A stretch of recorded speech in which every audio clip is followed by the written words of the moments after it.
என்னதான் சமைச்சு கொடுத்தாலும் ஹோட்டலில் இருக்கக்கூடிய அந்த டேஸ்ட்டு எப்பா வீட்டில் வரமாட்டேங்குதுன்னு நம்ம வீட்டில் உள்ளவங்க கேட்குறது உண்டு. அவங்க வாயை அடைக்கிற மாதிரி இந்த மாதிரி சிக்கன் எடுத்து செஞ்சு பாருங்கள், ஹோட்டல் பக்கமே போக மாட்டாங்க.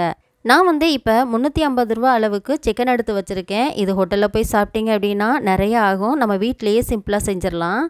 இப்போ அதுக்கு மஞ்சள் தூள் எடுத்திருக்கேன், காஷ்மீர் சில்லி மிளகாய் தூள் அதில் வந்து 2 ஸ்பூன் போட்டுக்கோங்க.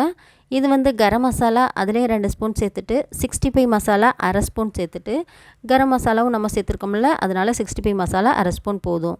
நம்ம வீட்டிலேயே அரைச்ச மிளகு ஜீரகத்தூள் இருக்குது, அதையும் சேர்த்துட்டு தேவையான அளவு உப்பு, 50 ml வரைக்கும் தயிர், பாதி லெமன் சேர்த்தா போதும். நீங்கள் எடுக்கிற சிக்கனை பொறுத்து லெமன் சேர்த்துக்கோங்க. இப்போ எல்லாத்தையும் சேர்த்துட்டு 2 டேபிள் ஸ்பூன் வந்து இஞ்சி பூண்டு பேஸ்ட்டு, இது எல்லாத்தையும் சேர்த்து நல்லா இந்த மாதிரி கலந்து விடுங்க. எல்லா இடத்துக்கும் படுற அளவுக்கு நல்லா மிக்ஸ் பண்ணி விடணும்.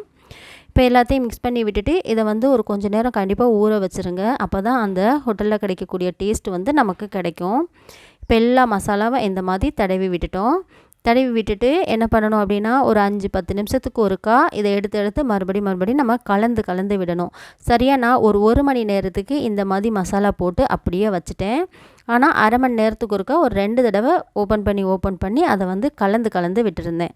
அப்போ தான் அந்த மசாலாவெல்லாம் உள்ளே இறங்கும். இந்த மாதிரி கீறு போட்டுட்டு தான் நம்ம சிக்கனை வந்து செய்யவே ஆரம்பிக்கணும். சிக்கனை அப்படியே வாங்கி செஞ்சிடாதீங்க.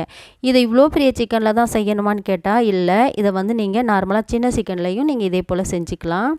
இப்போது 2 டேபிள் ஸ்பூன் வரைக்கும் ஆயில் வாசமில்லாத ஊற்றிக்கோங்க. ஊற்றி விட்டுட்டு இது வந்து கலந்து விடுறதுக்கு கொஞ்சம் கஷ்டமாக தான் இருக்கும். நீங்கள் வேணும்னா இதை சின்ன பீசஸாக வெட்டிக்கோங்க. எங்கள் வீட்டில் 4 பேர், ஸோ 4 பேருக்கும் ஒவ்வொரு பீஸ் இருக்கணும் அப்படின்றனால பெருசாக நான் போட்டுட்டேன்.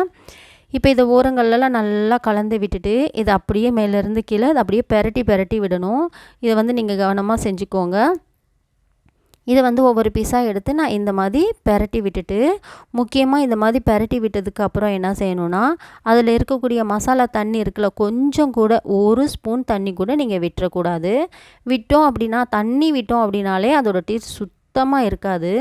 அந்த சிக்கனில் இருக்கக்கூடிய தண்ணி மட்டும்தான் பாருங்கள் எந்த அளவுக்கு வந்திருக்கு அப்படின்னு.